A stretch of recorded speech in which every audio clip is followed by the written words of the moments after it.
Hello YouTube, it's Neutrino Ghost here, and today we have a video on TAFs, or forecasts for aviation. This is the second instalment of my videos on weather information for aviation. The first one being METARs, or reports, and this one being TAFs, or forecasts. Now, if you haven't already done so, I would please urge you to watch my video on METARs first. Very simple reason that the information presented in a METAR and a TAF are very similar, and there's no point making two videos that are 80% identical.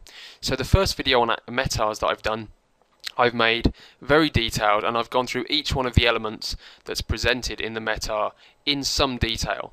The stuff in TAFs is extremely similar, and I don't want to have to go over it all again. I am going to go through it all again, but I'm going to skip over it pretty quickly. So if you haven't already seen the METAR video and you don't know how to decode TAFs and METARs, I'd recommend that you watch the METAR one first so that this one makes sense. If you're questioning if they're virtually the same, why have I bothered doing a TAF video? It's very simple that there are slight differences. There are things that you get in TAFs that you don't get in METARs, which I will explain towards the end of the video. Mainly CAVOKs will be explained in some detail that come up quite frequently in both METARs and TAFs, and I'm also going to explain the term tempo, which is used in TAFs quite a lot, and I also mentioned that in the METAR video the term tempo is used in the trend at the end of the METAR. So let's get on with this video. So TAF as METAR is an acronym, and it simply stands for Terminal Aerodrome Forecast. Remember that a METAR stands for Meteorological Aerodrome Report, or a Meteorological Airfield Report. A TAF stands for Terminal Aerodrome Forecast. They are simply weather forecasts for aviation, as I'm sure you gathered, and they have validity periods. Most of them are valid for between 9 and 18 hours. However, you do get some bigger airfields, some military airfields, and some very large international airports, Heathrow for example, which have much bigger ones. Up until about November 2008, the largest you would get would be about a 24-hour forecast. However, since the 27th of November 2008, the CAA allowed 30-hour forecasts to be given. The list of what's reported is virtually identical to that in a METAR. You get the location, the date and time. The validity period is new. You don't get that in a METAR, for the simple reason that the METAR, we know, is a report for the given conditions at any given time at the airfield for a roughly 30-minute period, and they are reported from 20 minutes past the hour to 50 minutes past the hour. However, a TAF is a forecast, and remember I said they can be 9 hours, 18 hours, they can be 12 hours, they can be 24, or they can be 30 hours. So we need to know exactly what the validity period of the specific TAF that we're reading is. Then we have the wind, the visibility, the weather and the cloud, again exactly the same as the METAR. And at the bottom we have something slightly different. In the METAR we had significant weather. We wanted to know if there was any significant weather to aviation that was currently present at the airfield in question. With this one, because it's a report, we have any significant changes that are going to be taking place in the weather at the aerodrome in question. You see at the bottom I've got the same key that I had on the original video. We have 5 mandatory points: location, wind, visibility, cloud. Well, that's 4, correction. And we also have the blue asterisk stating that the visibility in the cloud can be actually removed from the TAF, as they can from a METAR, and replaced with the term CAVOK, which I'm going to explain towards the end of this video. The location is exactly the same setup as we got with the METAR. You get a 4-letter ICAO code unique to each individual airfield. Sometimes you may find that with a TAF you get a prefixed FC or an FT, which is just short for forecast. So you may get FC EGLL, which means that this is a forecast for Heathrow. Remember, with the METAR we had SA, which stood for Surface Actual, because it was a report. This is a forecast. So if you see SA, you know that you're reading a METAR. It's a report, valid for probably no more than 30 minutes. If you see FC or FT, then you know that you're reading a forecast, and you need to pay attention to the following information. The date and time gives the date and time that the TAF was issued, exactly the same as the METAR. You get the date in the first two numbers, 05. This means that it's the 5th of the month, and the time after that is given in Zulu, 1633. So the TAF was issued on the 5th of the month at 1633 Zulu. Now this is the validity period. This one is slightly different. This is something that we didn't get on the METAR. This tells you the validity period that the TAF is valid for. Okay, so in the example you can see, the first example, we have 0621 and 0706. This simply means that the TAF is valid from the 6th of the month at 2100 hours until the 7th of the month at 0600 hours. So we can see that that's a 9-hour TAF. It's a 9-hour forecast from 9 o'clock PM on the 6th to 6 o'clock AM on the 7th. The second example is a 24-hour forecast from the 6 PM on the 2nd to 6 PM on the 3rd. So that's a 24-hour validity period. So you know that the following information is only valid for the next 24 hours in that example. The wind, exactly the same again as the METAR. Direction is given in degrees true to the nearest 10 degrees, and the term VRB for variable will be used in a clockwise direction, remember, if the wind isn't coming from one specific direction or won't be changing at any point. The speed in knots is given, and that is again an average of the wind speed over the last 10 minutes, and the term G, or the letter G, will be used in gusting conditions. Two examples given, very simple. Example 1, the wind is coming from 170 degrees true at 11 knots. Example 2, the wind is coming from 090 degrees, but it's variable between 090 degrees and 120 degrees. The wind speed is 8 knots, but it's gusting 18 knots. Again, exactly the same setup as the METAR. Visibility, again the same. Anything above 10 kilometers will be reported as 9999, all the 9s. Remember, these are in meters, classic SI units. Less than 50 meters visibility will be reported as 0000. Simple example, 5,000 simply means that the visibility is 5,000 meters. And again, if you have varying visibility in different directions, you can have that reported as well. So we see at the bottom there we have 3,000 north, 5,000 east, showing that the visibility to the north is 3,000 meters and the visibility to the east is 5,000 meters. Here we have the weather. Weather is listed exactly the same as is in the METAR. We get a 2-letter group which identifies forecast significant weather to aviation. Examples, drizzle and mist. This is exactly the same as the list of characters which we get for the METAR. There are about 30 or so of these codes which identify numerous different types of weather phenomenon which are significant to aviation. If you look in the description, I will provide a link to a website which gives you a list of all of those codes. You can have any 3 of these codes in a group, and you can have multiple groups used in any one TAF. The severity, again the same as the METAR, is described with a plus sign if that specific type of weather phenomena is heavy, and a minus sign if it happens to be light. If you don't get a plus sign or a minus sign, it means it's moderate. Don't assume that it's light if there is no plus sign. If there's nothing, it's moderate. The example I've given there is plus TSRAGR. That simply means heavy thunderstorms with rain and hail. Okay, GR is hail. At the bottom there I've got an asterisk which states TS implies moderate to severe turbulence and icing. That's something that you should really take into account.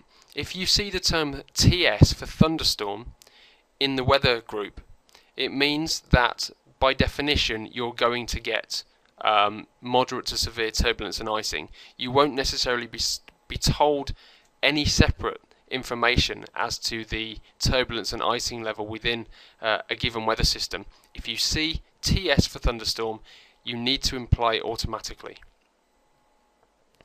In the cloud section, exactly the same as the METAR, we have the amount of coverage given in octas, splitting the sky into eighths, and the cloud base height is given in feet above the aerodrome level. Again, we have sky clear, few, scattered, broken and overcast. Example, few clouds at 1,500 feet, and scattered clouds at 2,200 feet. Again, we have a note there stating that if you happen to have any kind of TCUs or CBs, that is towering cumulus clouds or cumulonimbus clouds, they may be added if required after the height. So for example, you may get few at 1,500, scattered at 2,200 CB. That would mean scattered at 2,200 feet cumulonimbus clouds. Now take note, similar to the weather system we had before, if you have TCUs and CBs mentioned, you have lots of very dangerous convective activity, and you are to assume that you are going to have severe turbulence and icing in TCUs and CBs, something to make note of because it may not be mentioned separately. Right, this is where the TAF changes significantly from the METAR. We have significant changes. We have something called probability in the TAF. An example, you'll see prob 30 or prob 40. This gives you a probability that the following weather phenomenon are going to occur throughout the validity period of the TAF. The prob 30 tells you there is a 0 to 30% chance of the following weather phenomenon taking place, or prob 40 means that there is a 30 to 50% chance that the following changes are going to occur. You also get a time. This time indicates the beginning and the end of that forecast period, similar to the validity period. So in this example, 1520 doesn't mean 20 past 3, it means that this significant change is valid from between 3 o'clock to 8 o'clock. Okay, 1520 means 1500 hours to 2000 hours. Don't forget that. And then we get a change indicator. You remember that in the METAR video we had, and I think I can show you, this was the trend that we had in the METAR, and I mentioned that you have these descriptions of becoming or tempo, no significant weather, and no significant cloud, no change, etc., etc. In the TAF, we tend to find that we just have becoming or tempo are the main ones. The becoming, again, is a permanent change. Tempo is a temporary change. So the example I've given is tempo 1820 17017 G22KT, etc., etc. What this means is temporarily between 6 p.m. and 8 p.m. the wind will be 170 degrees at 17 knots, gusting 22 knots. However, it is becoming, that is to say there is a permanent change occurring at some point between 9 o'clock p.m. and midnight. The wind is changing to 200 degrees true at 7 knots. So here we have tempo. Now this is one of the key things that I wanted to explain in this video. Tempo indicates a period of temporary fluctuations to the forecast which may occur at any time during the given period. The temporary fluctuations are expected to last less than 1 hour per instance, but will total no more than half the period indicated. Okay, so you can have multiple tempos within any TAF, and for each given tempo you'll have your own validity period for that tempo. So each tempo will not be expected to last for any more than 1 hour per instance, but if you add up all the tempos together, they will not total more than half the total period indicated. Okay, slightly hard to get your head around. Play this bit back over and over again until you understand it. It makes a lot more time the second time round. Now, what I've got here, as daunting as it seems, is the actual TAF for Heathrow for today. So what I'm going to do now is go through and decode this for you. EGLL, that's Heathrow, that's the ICAO identifier for Heathrow. The first group we can see says 021701Z. This means that the TAF was issued on the 2nd of the month, and it was issued at 1 minute past 5 o'clock, or 1701 Zulu. Okay? Now, the next group we have is the validity period, and it tells us that this TAF is valid on the 2nd of the month at 1800 hours to the 3rd of the month at 2400 hours. So this TAF is a 30-hour TAF. It's valid from 6 o'clock PM on the 2nd till midnight on the 3rd. So let's run through it. It tells us that the wind is coming from 100 degrees true at 9 knots. The visibility is good, it's 10 kilometers or more because we've got all the 9s. The cloud is few, 1 to 2 octaves at 2,000 feet and scattered 3 to 4 octaves at 4,000 feet. This is where we have our first tempo. It says temporarily on the 2nd of the month at 7 o'clock to the 2nd of the month at 10 o'clock there is going to be a temporary change. The visibility is going to drop to 9,000 meters and there's going to be light rain. However, it's then becoming, so we have a permanent change coming. At some point between 10 o'clock PM on the 2nd and 1 o'clock AM on the 3rd, the visibility is going to drop further to 6,000 meters. We're then going to get light rain and drizzle. The cloud base is going to drop and we're going to get a broken cloud, remember 5 to 7 octaves at 1,200 feet. We have another tempo. At some point between midnight on the 3rd and 6 AM on the 3rd, so that's 6-hour period, the visibility is going to drop further to 3,500 meters. We're going to get heavy rain and the cloud base is going to drop again, 5 to 7 octaves, broken cloud at 600 feet. Then, temporarily, on the 3rd of the month, at some point between 6 AM and midday, the visibility is going to drop again to 2,500 feet and we're going to get moderate drizzle. Remember, we get no plus and no minus sign there, so that's moderate. We get scattered cloud, which is 3 to 4 octaves at 400 feet, and broken cloud at 700 feet. So the cloud base has really dropped and the visibility has really moved in. Probably got a weather system right over the airport now. However, temporarily between 12 o'clock on the 3rd, that's midday, and 9 o'clock PM, or 2100 hours on the 3rd, the visibility is going to increase dramatically. The weather system's probably passed on now, and the visibility has jumped to 10 kilometers or more, and we have no significant weather. We get scattered cloud starts to rise. It was at 400 feet, it's now rising to 1,300 feet, and the broken cloud has risen from 700 feet to 2,000 feet.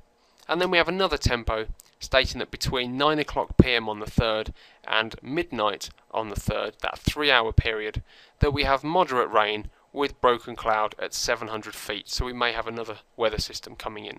So that's a good example of A, how to read a TAF, and B, just to show you that the term tempo can be used multiple times in any given forecast. Now, this is getting towards the end of this video. CAVOK. What does it mean? Well, again, like METAR, which means Meteorological Aerodrome Report, and TAF, which means Terminal Aerodrome Forecast, CAVOK is an acronym, and it means ceiling and visibility OK. Sounds simple. What it tells you is that the visibility has to be greater than or equal to 10 kilometers. There are no cumulonimbus clouds, and there are no towering cumulus clouds. There is no cloud below 5,000 feet, and there is no significant weather to aviation. So you're not going to have any dust, rain, mist, hail, ice pellets, snow, sandstorms, etc., etc. Now, in general, if you think about this, visibility is greater than 10k, no thunderstorms, no convective clouds, no cloud below 5,000 feet, no significant weather to aviation. It makes sense that you're going to get CAVOK. And remember that CAVOK will replace the visibility and the cloud groups in the METAR and the TAF. So you may not get a cloud group and you may not get a visibility group. If they both meet these requirements, the forecast or the report will simply say CAVOK. However, there's a caveat to this, and you have to really be aware of this. I'll get onto that in a second. Here's an example I've given. Simply states, on the 2nd of the month, issued at 1700 Zulu, in a TAF which is valid from 1800 on the 2nd to 2400 on the 3rd. So again, this is a 30-hour TAF. The wind is 030 degrees true at 3 knots CAVOK. Weather's good. Frankly, you've got good visibility, no cloud to worry about, very light wind. That's what you'd expect. You have a picture in your head of what a CAVOK is. However, it can be very, very misleading. And let me explain why. CAVOK will not be removed from the forecast until the visibility is less than 5 kilometers and or the base of the ceiling, that is broken or overcast, 5 to 7 octaves or 8 octaves, drops to less than 1500 feet. Okay? What this means is that although the actual weather may be a cloud ceiling of 1600 feet, which is pretty low, you may have visibility of anywhere between 5,000 and 6,000 meters. No significant weather may be expected for the next 2 hours, but CAVOK will still be forecast. That's really important to know. Just because it says CAVOK doesn't mean that it's nice and sunny and the birds are singing and the sky's blue. Okay? There are no requirements to remove CAVOK from the forecast until, as we said here, there's no requirement to remove it until the visibility drops to below 5,000 meters and or the base of the cloud ceiling drops to below 1,500 feet.